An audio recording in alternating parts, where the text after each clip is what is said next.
Imagine une civilisation tellement avancée qu'elle faisait tourner des villes entières avec un seul cristal. Des machines volantes, des champs d'énergie invisibles, des armes capables de raser un continent en quelques secondes. On ne parle pas d'un film de science-fiction, on parle de ce que certains attribuent à l'Atlantide.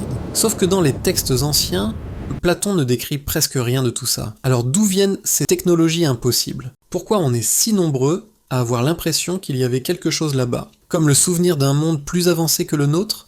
Aujourd'hui, on va entrer dans le cœur du fantasme atlante. Les trois grandes catégories de technologies qu'on attribue aux Atlantes.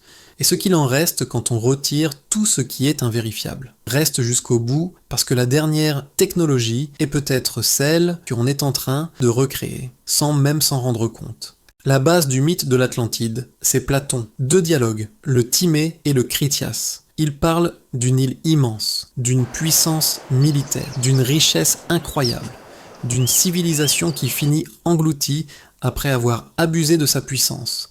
Mais dans ces textes, il ne décrit pas des vaisseaux spatiaux, pas de rayons d'énergie, pas de centrales de cristaux gigantesques. Tout ce qu'on entend aujourd'hui sur la super technologie atlante vient d'interprétations beaucoup plus récentes. Des mouvements ésotériques, des auteurs New Age, des médiums qui disent canaliser la mémoire de l'Atlantide et toute une culture pop qui mélange mythe, science-fiction et spiritualité. Ce qui ne veut pas dire que tout est à jeter, mais ça veut dire une chose. On ne parle plus de l'Atlantide de Platon, on parle de l'Atlantide qu'on a besoin d'imaginer aujourd'hui. La première technologie, c'est la plus connue, l'idée du grand cristal. Dans beaucoup de récits modernes, l'Atlantide serait construite autour d'un cristal gigantesque, un cœur lumineux, planté au centre de la cité. Ce cristal capterait l'énergie du soleil, de la terre, voire de dimensions supérieures. Il la convertirait en lumière, en chaleur, en électricité, et il alimenterait toute la ville. En gros, une centrale d'énergie propre, infinie, silencieuse. Certaines versions vont encore plus loin, des réseaux de tours en cristal dispersés sur le continent, reliés entre elles, un peu comme une grille énergétique qui couvrirait la planète, capable de transmettre de l'énergie sans fil, de soigner ou de stabiliser le climat. Ce qui rend cette idée tellement séduisante, c'est qu'elle s'appuie sur quelque chose de réel. Les cristaux ont des propriétés physiques bien particulières. Le quartz, par exemple, est utilisé dans nos montres, nos appareils électroniques, nos systèmes de communication. Il peut vibrer, se déformer, produire un signal. Donc quand on entend la technologie atlante fonctionner avec des cristaux, ce n'est pas complètement délirant dans l'absolu. Sauf qu'il y a un problème. Aucune preuve archéologique ne montre l'existence de ces tours géantes. Pas de ruines, pas de traces matérielles d'une civilisation qui aurait bâti des centrales cristallines à grande échelle. Et tout ce qu'on lit sur le grand cristal d'Atlantide vient de textes modernes, de blogs, de séances de channeling, de livres spirituels, pas de sources antiques. Alors, mythe total ou souvenir déformé d'un savoir réel sur l'énergie? On garde la question ouverte. Mais ce n'est que la première couche. La deuxième catégorie, c'est la plus spectaculaire. Là, on est en plein film. Certains récits modernes les décrivent l'Atlantide comme un empire ultra militarisé, avec des vaisseaux volants, des disques planant au-dessus de l'océan, des armes basées sur le son, la lumière ou des vibrations capables de détruire des villes entières. On parle de champs de force invisibles, de dômes d'énergie qui protégeraient la cité, de plateformes capables de léviter grâce à l'antigravité ou à la manipulation du champ magnétique terrestre. À ce niveau, on se rend compte d'un truc. Ces descriptions ressemblent étrangement à nos technologies d'aujourd'hui, aviation, drones, lasers, armes sonores.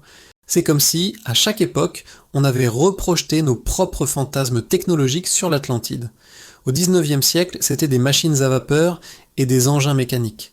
Au XXe, des soucoupes et des rayons. Aujourd'hui, on parle de champs quantiques et d'antigravité. Pour l'instant, aucun site archéologique ne montre de traces claires de véhicules de ce type, mais ces histoires ont un rôle. Elles transforment l'Atlantide en miroir de notre propre peur. La peur d'avoir inventé des armes qui nous dépassent. La peur de jouer avec des forces qu'on ne maîtrise pas. Et ça, on va en avoir besoin quand on parlera de la chute. La troisième technologie est différente. Ce ne sont plus vraiment des machines, c'est quelque chose de plus subtil. Dans beaucoup de courants ésotériques actuels, on dit que les Atlantes maîtrisaient une technologie de la conscience. Concrètement, ça veut dire quoi? Des cristaux capables de stocker la mémoire collective. Des temples conçus pour amplifier l'intuition, la télépathie, la connexion avec d'autres plans. Des dispositifs qui réagissent directement à l'esprit, pas au bouton. L'Atlantide devient alors une sorte de laboratoire où science et spiritualité ne faisaient qu'un. On raconte que les Atlantes auraient su utiliser des énergies subtiles, sons, formes, symboles, géométrie sacrée, pour agir sur le corps, les émotions, la matière. Encore une fois, tout ça ne vient pas des textes antiques. C'est le produit de la culture New Age née au XXe siècle, qui a mélangé psychologie, religions orientales, physique moderne et anciens mythes comme l'Atlantide. Pourquoi ça parle autant aujourd'hui? Parce qu'on vit dans un monde ultra technologique, mais où beaucoup de gens ont l'impression d'avoir perdu le sens, la connexion intérieure.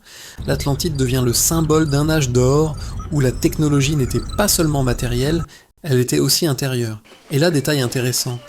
Dans certains récits, c'est précisément cette technologie de la conscience qui aurait causé la chute. Un excès d'orgueil, une utilisation égoïste de ses pouvoirs. Des expériences dangereuses sur la réalité elle-même. On retrouve le même schéma que dans beaucoup de mythes. L'humanité reçoit un feu sacré et finit par se brûler avec. Alors, qu'est-ce qui reste de ces technologies impossibles si on met de côté tout ce qui n'est pas prouvé? D'un côté, la science rappelle qu'on n'a aucune trace directe d'une civilisation mondiale ultra avancée disparue récemment. Aucune preuve matérielle de centrales de cristaux ou de vaisseaux atlantes. Et que les textes de Platon sont les premiers à mentionner l'Atlantide, bien après les faits supposés. De l'autre, ces histoires continuent de nous obséder. Pourquoi? Parce qu'elles parlent de nous, de notre rêve d'énergie propre illimitée, de notre peur de nos propres armes, de notre envie de créer une technologie qui ne détruit pas l'âme, mais qui la renforce. Et si la technologie de l'Atlantide, ce n'était pas une machine précise, mais un avertissement, le symbole d'un point de bascule, le moment où une civilisation devient tellement puissante qu'elle doit choisir entre se transcender ou s'autodétruire. Parce que dans quasiment toutes les versions, l'histoire finit pareil. La technologie n'a pas sauvé l'Atlantide, elle a accéléré sa chute. Dans le prochain épisode, on va justement plonger là-dedans, la véritable cause de la chute de l'Atlantide. Cataclysme naturel? Punition divine? Guerre de haute technologie? Ou effondrement interne exactement comme les nôtres? Si tu veux connaître la version qui fait le plus peur, tu ne veux pas rater la suite.